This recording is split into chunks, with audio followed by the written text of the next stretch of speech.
Hello everybody, welcome to E-Pathshala. I am Tapabrato Sarkar from Indian Institute of Science Education and Research, Kolkata. I am working there as an assistant professor. Today I will talk about decay schemes of potassium, argon, uranium, lead, rubidium, strontium and samarium neodymium systems, the petrogenetic implications of rubidium, strontium and samarium neodymium system, and later the radiometric dating of single minerals and whole rocks. This entire module will be completed in 2 lectures. I am starting the first lecture now. In the first lecture, actually I'll start with the decay of radioactive parents to stable daughter. I will derive the equation and then describe the concept of half-life, and later I will move on to the rubidium strontium system, the potassium argon system, the samarium neodymium system and the uranium lead thorium system. I will briefly describe all these systems and developed each specific equation which is required for petrogenetic implications and radiometric dating, and the rest I will cover in the second lecture. So, the first thing which I would like to revise before going into the details of the chapter or the module is that the term isotope. So, the term isotope actually means that one of the 2 or more atoms that have the same atomic number, that is the same number of protons, but the different number of neutrons. For example, carbon 12 carbon, 13 carbon and 14 carbon. The origin of the term isotope comes from the Greek word which are 2 in parts, which is isos meaning equal and topos meaning the same place, because all isotopes occupy the same place in the periodic table. So, the isotopes can be divided into 2 parts, which is a stable isotope which does not decay and remains indefinitely in the same way. For example, the isotopes of carbon, hydrogen and oxygen, and another one is radioactive isotopes which constantly breaks down or decays into some stable elements or stable isotopes. The radioactive isotopes, the ones which is the original radioactive isotope before decay, is called the parent isotope, and the resulting isotope which forms after the decay of the radioactive isotope is called the daughter. Next, I will describe the decay of the radioactive parent to the stable daughter. The theory of radioactivity states that the rate of decay of an unstable parent atom in a sample at any time t is proportional to the number of parent atoms existing at that time, which is n. And if we write it mathematically, it turns down to dn by dt is proportional to n. The negative sign in front is because the n is constantly decreasing with t. Now, lambda is a proportionality constant which can be written, now the equation can be written as minus dn by dt equals lambda n, where n is the number of parent atoms, t equals time and lambda is the proportionality constant called the decay constant, and dn by dt is the change in n or the number of parent atoms with respect to time t or the rate of decay at any particular time. Now, if we rearrange the equations minus dn by dt equals lambda n, we can write minus dn by n equals lambda dt. Now, if we integrate this equation on both sides, then the ultimate equation is minus ln natural log of n equals lambda t plus c, where c is a constant. At the time when t equals 0, then according to the equation n equals n0, then the c, the constant, becomes minus natural log of n0, where n0 is the original number of atoms of the radioactive nuclide.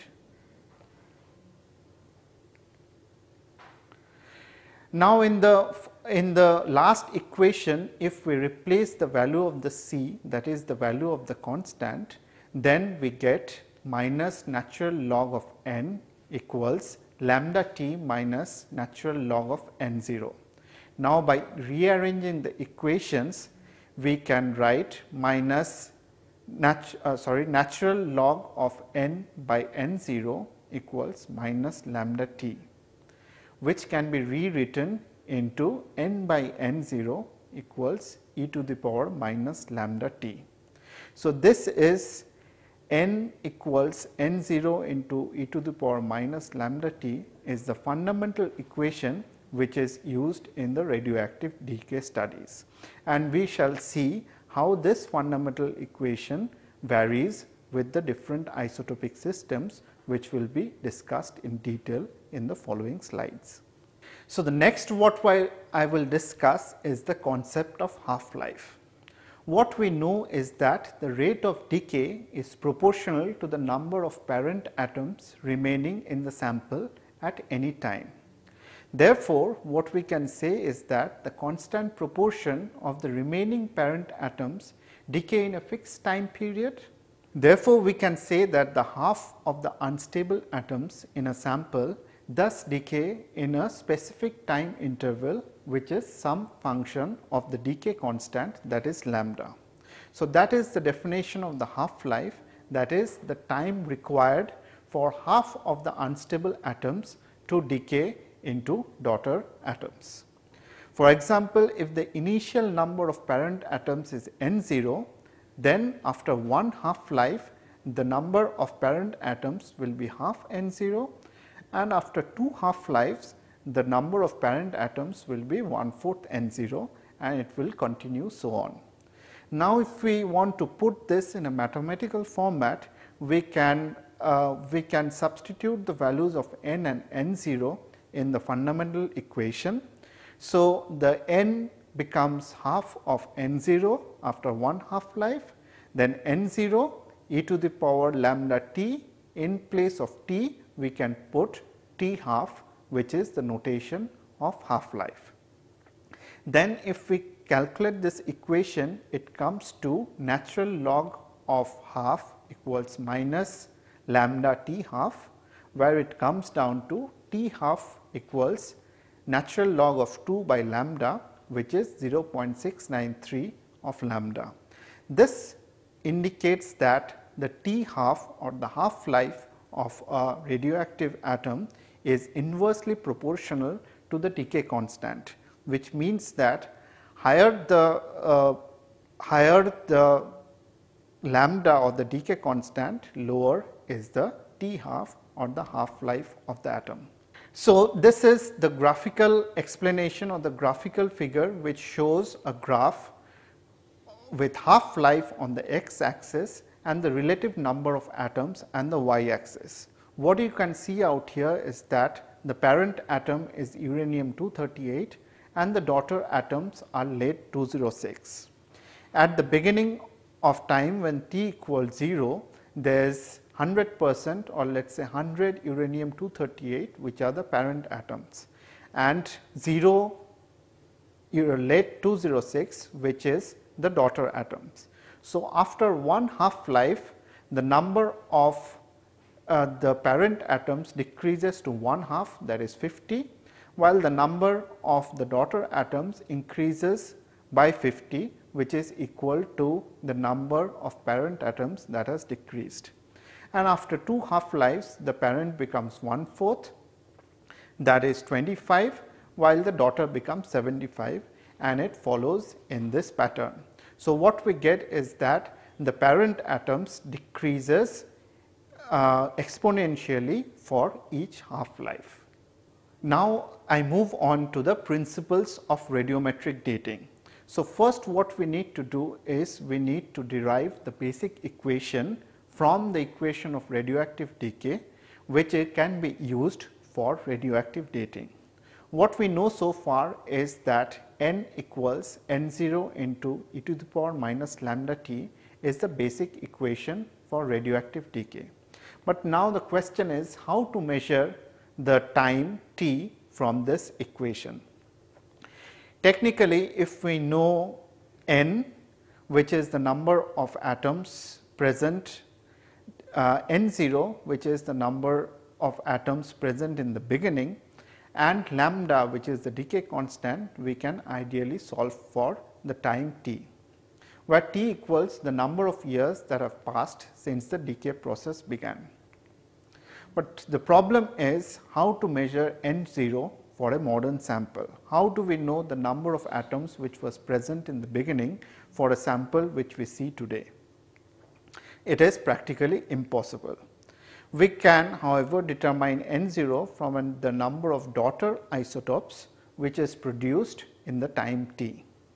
This is the other way of determining the number of parent atoms which was present from the initial time. Let d star be the number of radiogenic daughter which has been produced from n0, which is the number of parent atoms at any time t, and n be the number of the remaining parent atoms at that time. Then we can write that d star, the number of radiogenic daughter, is definitely equals to the number of atoms present in the beginning minus the number of remaining parent atoms at time t. So, d star equals n0 minus n. Now, we can of course substitute n0 by n equals e to the power lambda t, which we derived earlier. Then we can get d star equals n into e to the power lambda t minus n, and which is equals to n into e to the power lambda t minus 1. Now, technically from this equation we can solve the value of t if we know the d star and n. D star is the number of radiogenic daughter. But the problem is the total number of daughter isotopes may not be equal to the number of radiogenic daughter from the radioactive parent. Why? Because at any point in the sample, the daughter isotopes might already be present from the beginning. Therefore, the total number of daughter isotopes denoted by D would be equal to the original number of daughter isotopes, that is D0, plus the radiogenic daughter, that is D star. So, we can write in the form T equals D0 plus D star.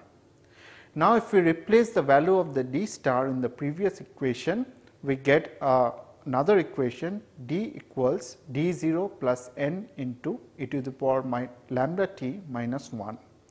And this is the basic equation which is used for age determination of rocks and minerals based on the decay of active parents. And with this development of the basic equation, I move on to the fundamental systems or the isotopic systems, and I would start with the rubidium strontium RBSR system, which is one of the most common isotopic systems used by petrologists. So, basically rubidium 87 or 87 rubidium decays to 87 strontium plus a beta particle, which has a T half of or half life of 4.88 billion years. The important characteristic of the system is that rubidium behaves like potassium. So, it concentrates in micas, amphiboles and K feldspar, and strontium behaves like calcium. So, it concentrates mostly in plagioclase and apatite.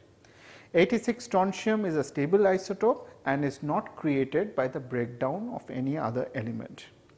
Now, we have already developed the basic equation. Now, if we write this equation will take the form for this system, and we can write it in the form 87 strontium equals 87 strontium 0 plus 87 rubidium into e to the power lambda t minus 1. Now, if we divide this equation on both sides by 86 strontium, which is a stable isotope of strontium, we will get such an equation where 87 strontium by 86 strontium equals 87 strontium by 86 strontium 0 plus 87 rubidium by 86 strontium into e to the power lambda t minus 1. This is the basic equation which is required, which needs to be solved to find out the time for the rubidium strontium system. So, here is the basic equation. How do we find the time t?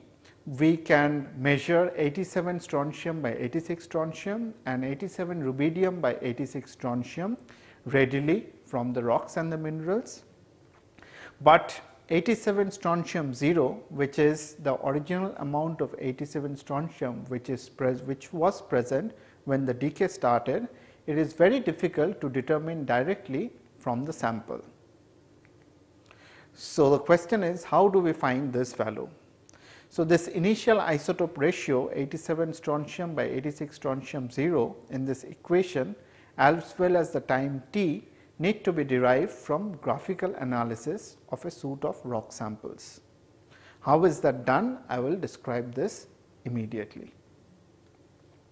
So, the equation which I am talking about so far is in the form of a straight line, which is in the form of y equals c plus mx. So, if we have a plot which plots 87 strontium by 86 strontium versus 87 rubidium by 86 strontium, which is the y versus x axis, the plot of a straight line m, the slope of the straight line m will be equal to e to the power lambda t minus 1, and the y intercept will be 87 strontium by 86 strontium 0. Now, I would explain how we can find out the initial ratio, which is the 87 strontium by 86 strontium 0 from the graphical analysis. Let A, B, C these points be 3 samples with same initial 87 strontium by 86 strontium value. For example, different minerals in the same rock that crystallize together. So, when time equals 0, t equals 0 at the time of crystallization, all the minerals in the given rock will have the same 87 strontium by 86 strontium value, because the minerals cannot fractionate or discriminate between these relatively heavy isotopes of strontium. So, at time t1, which is some time later, a fraction of 87 strontium atoms in each of these minerals A, B, C have decayed to 87 strontium. So, definitely the 87 strontium by 86 strontium ratio will increase for each sample, and which is denoted by the points A1, B1 and C1. The amount of 87 strontium by 86 strontium will depend, of course, on the initial value of rubidium, 87 rubidium by 86 strontium ratio. So, the position of each mineral in the rocks shifts along a line to the next set of points, which is A1, B1 and C1, and after a certain time, which is time t2, it will move again to another points, which is A2, B2 and C2. The slope of the resulting straight line will be e to the power lambda t minus 1. It will all these points will lie on a straight line, and the intercept on the y axis is the initial strontium ratio, which is 87 strontium by 86 strontium 0. The slope will increase with time, while the y intercept will always remain constant. So, when we have an unknown sample, we will get only such a line where all the samples will fall on a single line, and the line will cut on the y axis, and the y intercept will basically be 87 strontium by 86 strontium initial. So, next we move on to the potassium argon system, and we develop the equations in the similar way as the rubidium strontium system. Here the potassium 40, which is a radiogenic variety of the potassium element, undergoes a branching decay to produce 2 different daughter products. One is potassium 40-19 plus a beta particles gives argon 40. Another is potassium 40 decays to calcium 40 plus a beta particle. Now, each branch of the decay scheme has its own separate decay constant. Then the total decay constant lambda is therefore the sum of these. So, lambda equals lambda of Ca, which is the decay constant of this branch, and lambda Ar, which is the decay constant of the first branch. So, the proportion of potassium 40 atoms that decay to potassium argon 40 is given by the ratio of the decay constant as it has been noted out here. So, similarly for the potassium argon system, the basic equation which we derived can take the form of potassium 40 argon equals 40 argon 0 plus lambda of argon divided by lambda into 40 potassium into e to the power lambda t minus 1. Now, in the similar way, if we divide this equation by a stable isotope of argon, which is 38 argon, we obtain the general equation which is used for age dating, which takes the form what is written on the slide. So, and here is a simple thing about the potassium argon system is that argon is a noble gas which escapes during a geological event. So, 40 argon 0, which is the initial argon present, will be always 0. So, subsequently 40 argon is only produced by the decay of potassium and is trapped in the solidified mineral or rock. So, the best part of the technique is that a single rock sample provides a value for 40 argon and 40 potassium, and thus we can calculate a value for the age. We do not have to do a graphical analysis to find the value of t or the time. So, next I move on to the next isotopic system, which is the samarium neodymium system or the SNND system. So, in this system 147 samarium decays to 143 neodymium plus an alpha particle, and for the samarium neodymium system the basic equation will take the form 143 neodymium equals 143 Nd0 neodymium 0 plus 147 samarium into e to the power lambda t minus 1.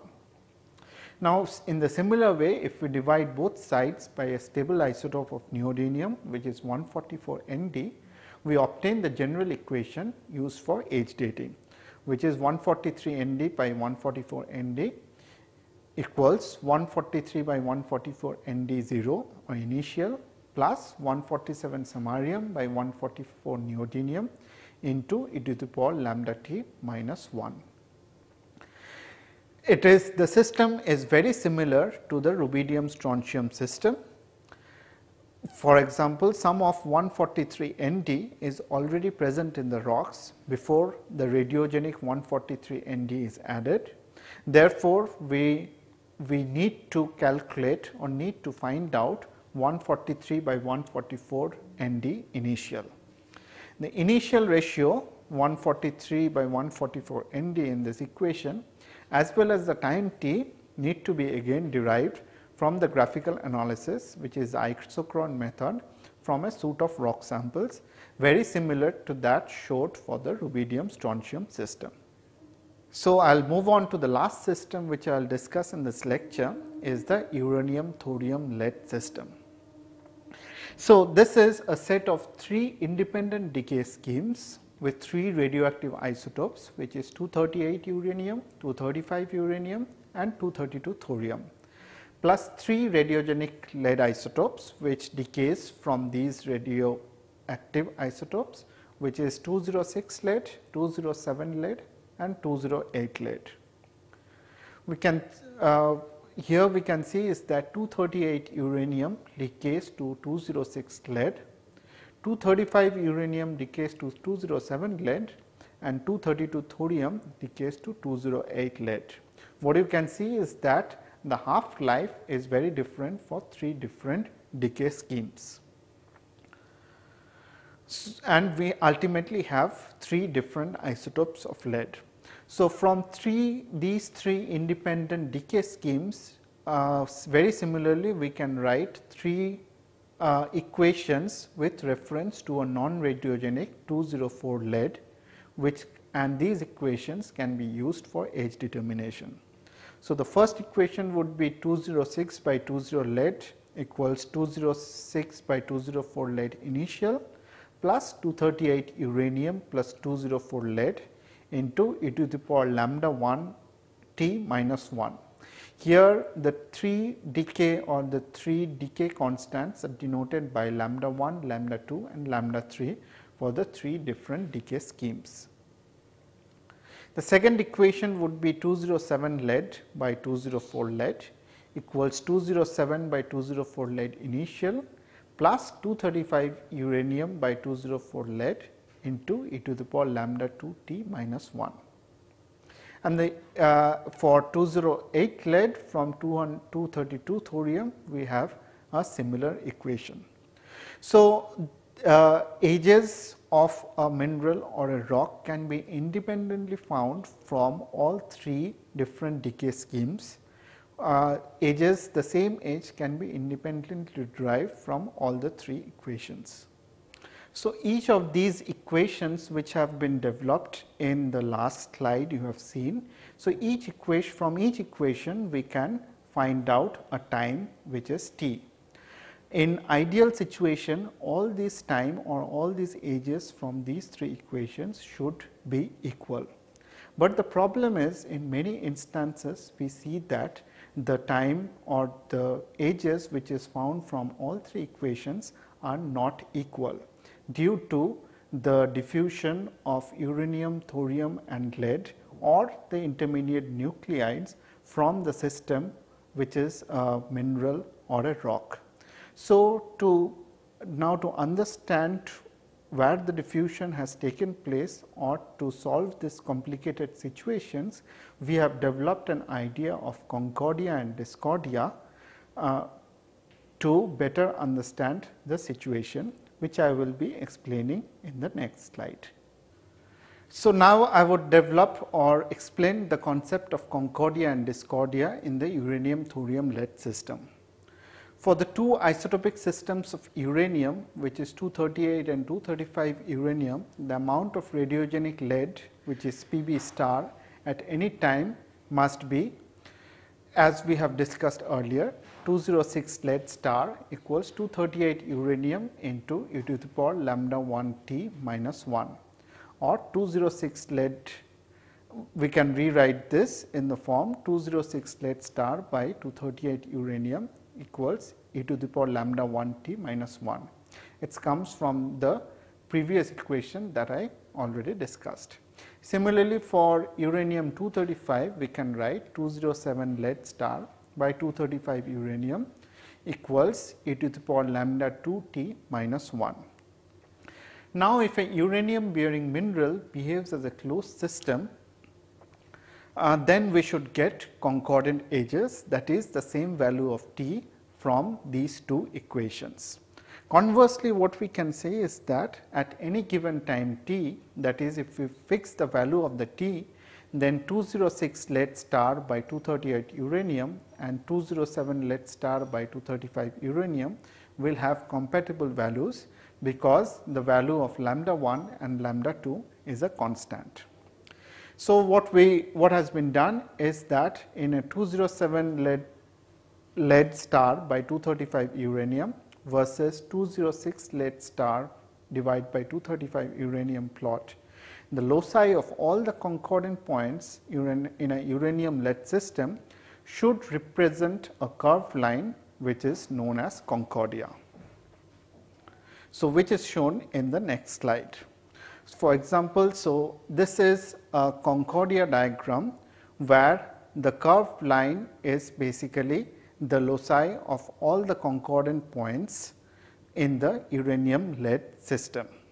So, as you can see in this diagram, we have a curved line, and as uranium 235 decays much faster than uranium 238, naturally 207 lead by uranium 235 has a much higher value than 206 lead by 238, and that is why we get a curved line which is concave downwards.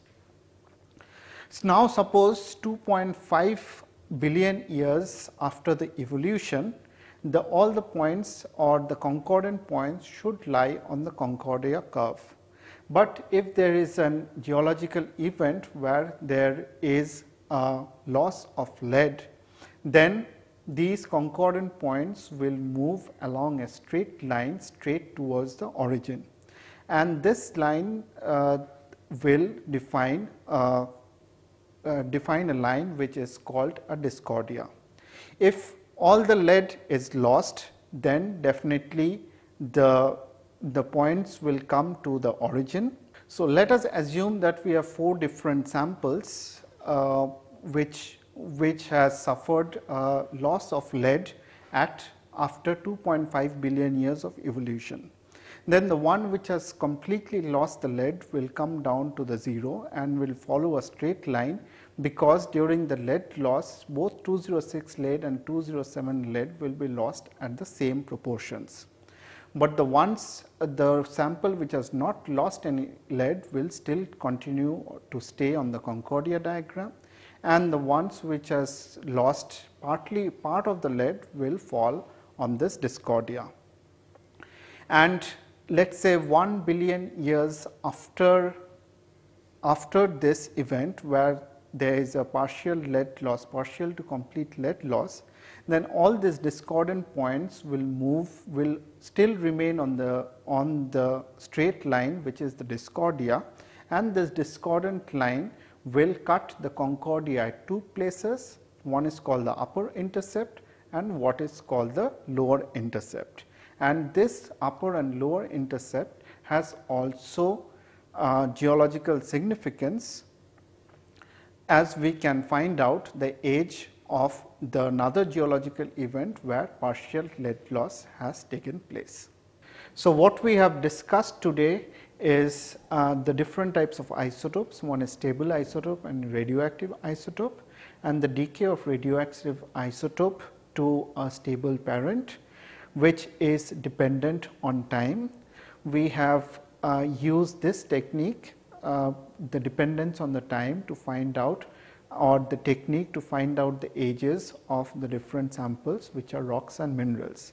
Then we moved into details of 4 isotopic systems used for dating of minerals and rocks, which is the Rubidium Strontium system, the Potassium argon system, the Samarium neodymium system, and the Uranium Thorium lead system. For all these systems, we derived the equation used for radioactive dating and the specific techniques which can be used to date different rocks and minerals. Each system has its own characteristics and own slightly different ways of finding out the ages, and in the next lecture we will discuss about the petrogenetic importance of these systems and the techniques of how we can exactly determine the ages, geological ages of minerals and rocks, and what are the meaning of these ages. So, thank you very much.